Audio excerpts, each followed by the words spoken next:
J'aimerais céder maintenant la parole pour les mots de la fin aux deux organisatrices. D'abord, Madame Rose Dufour de la Maison de Marthe.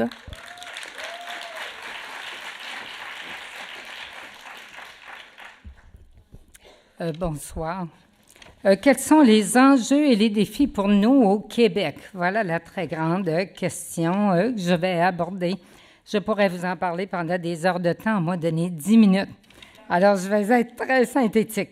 Alors, je suis de la Maison de Marthe, qui est un organisme à but non lucratif localisé à Québec, bien sûr.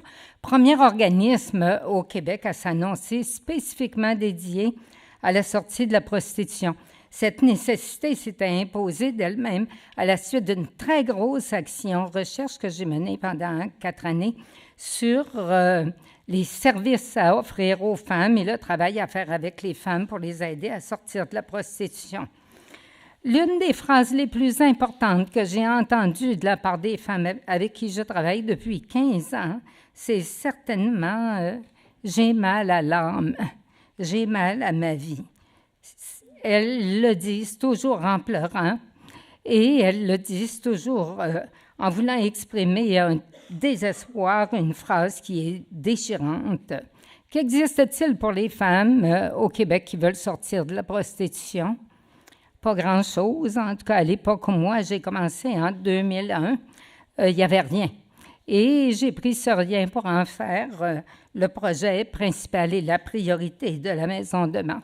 Je suis chercheur de formation, alors j'ai mis la recherche au service de l'action, l'action étant d'offrir aux femmes la possibilité de sortir de la prostitution, mais dans un cadre théorique et méthodologique assez particulier que j'ai appelé la pédagogie d'empowerment, qui consistait à leur donner les clés pour se réapproprier leur corps, leur vie, leur destinée. Je ne pourrais pas vous parler de ça ce soir, évidemment, ce serait trop long. Mais je voudrais vous dire la particularité quand même de ce modèle qui vise d'abord en premier lieu à amener la femme à se situer au cœur de sa vie. Que signifie pour elle sortir, et pour nous qui voulons l'accompagner, que veut dire pour elle sortir de la prostitution? Sortir, c'est entrer.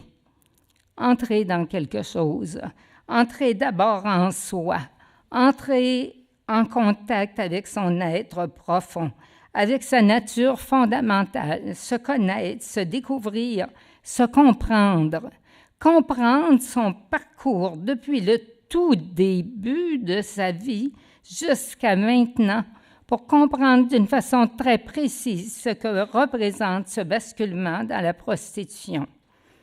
Entrer en soi, c'est faire demi-tour vers soi, c'est naître à soi-même, guérir ses plaies aussi nombreuses et profondes soient-elles. Et c'est aussi entrer dans un projet de vie, un projet nouveau, un projet qui lui appartient véritablement. Ceci peut sembler particulier, mais croyez-moi qu'au plan théorique et méthodologique, au plan des approches pour développer un modèle d'intervention qui permette de réaliser ça n'est pas si simple qu'on peut le penser. Alors, je me suis consacrée à cette tâche. Le premier programme d'intervention qui a été formulé, parce que je n'ai pas le temps de le décrire, mais en réalité, les programmes généraux grand public ne répondent pas aux besoins des femmes. Il faut donc, pour certaines situations, dans certaines conditions, élaborer des programmes spécifiquement pour elles et développer pour répondre spécifiquement à leur situation, à leurs besoins et surtout les accompagner dans le processus. Alors, le tout premier programme a consisté à les aider à se situer au cœur de leur vie avec un modèle très élaboré qui ne consiste pas à faire une collecte de données sur elle, mais à l'amener, elle, à faire une recherche sur elle-même. Et l'intervenante, à ce moment-là, devient l'outil pour l'aider à le faire. Alors, c'est une réalité, un travail assez complexe dont je ne peux pas, évidemment, élaborer. Ça veut dire que ça a remis en question la définition même de la prostitution Et j'en suis arrivée à une phrase très, très courte pour décrire ce qu'est la prostitution du point de vue de la femme elle-même. Se prostituer, c'est être un corps public, c'est ne plus avoir de corps privé. Ce qui signifie qu'en conséquence, lorsqu'elle cesse de se prostituer, ceci ne signifie absolument pas qu'elle n'est sortie de la prostitution. Il lui faut encore sortir la prostitution d'elle, et c'est là le travail le plus important, le plus délicat et le plus difficile. Et pour ce faire, j'ai travaillé à l'élaboration d'un programme qui s'appelle la recorporalisation avec Ina Motoa, qui était sexologue, travailleuse sociale et philosophe.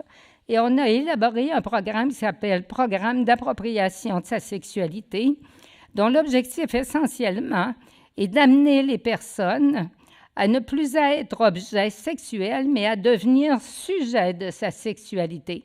Ce qui m'amène à dire que la grande révolution sexuelle, au Québec et ailleurs dans le monde, n'a pas eu lieu. Nous voyons la prostitution comme l'aboutissement ultime du patriarcat. La vraie révolution reste à faire, et c'est celle de devenir sujet de sa sexualité. Nous avons un autre programme qui s'appelle « S'aider soi-même davantage ». Merci.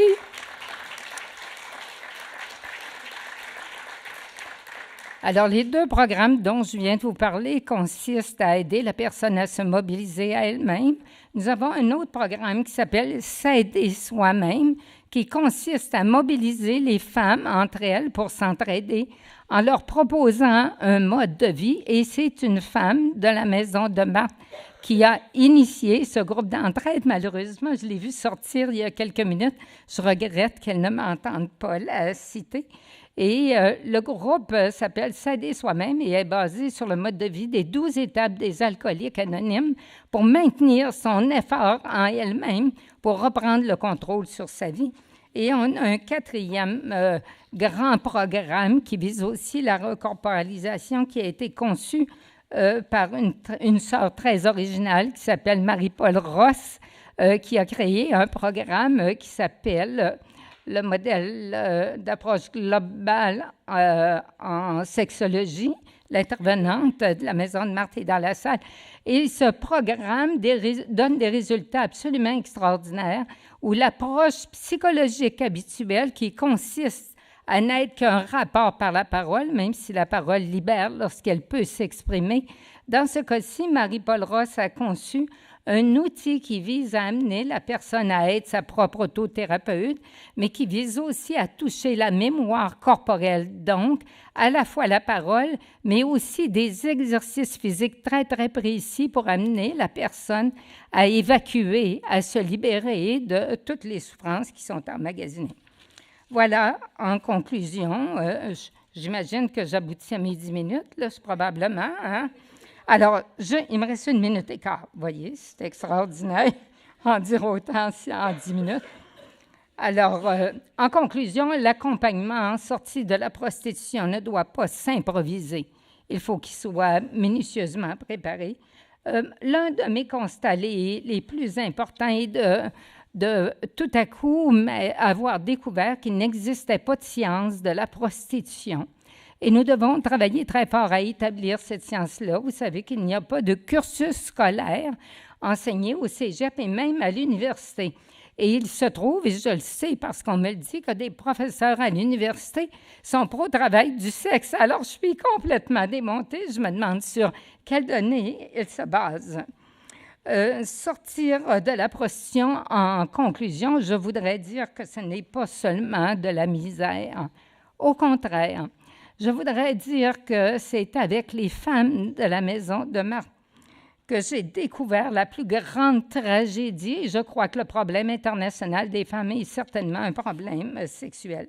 Mais je voudrais dire que les femmes avec qui je travaille m'ont révélé ce que l'être humain a de plus beau, de plus grand, de plus digne, et j'oserais dire de plus pur, la dignité humaine. J'avais travaillé avec des itinérants, des jeunes de la rue, les enfants du Plessis, mais ce sont elles qui me l'ont révélé. Et cette dignité, je ne suis pas du tout dans la morale.